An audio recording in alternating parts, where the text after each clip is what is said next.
बातमी राजकीय वर्तुळातून आहे। निवडणुकीत टांगा पलटी घोडे फरार करणार असं तानाजी सावंत म्हणताय। 2022 मध्ये जसं केलं त्याचीच पुनरावृत्ती करणार असंही सावंतांनी म्हटलंय।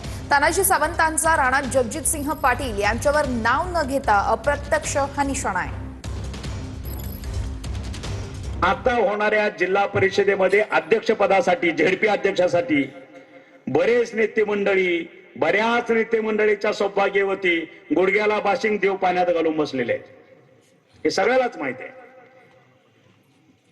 आम्ही बी ध्यान देऊ नाही त्याच्यावर आमच्या पद्धतीनं, पण ह्यांचे चालू जसं 2022 ला टांगा पलटी घोडे फरार केले तसं येत्या जिल्हा परिषदेमध्ये त्यांचा टांगा पलटी आणि घोडे फरार केल्याशिवाय मी स्वस्थ बसणार नाही, एवढंच आजच्या ह्या सभेत तुम्हाला वचन देतो।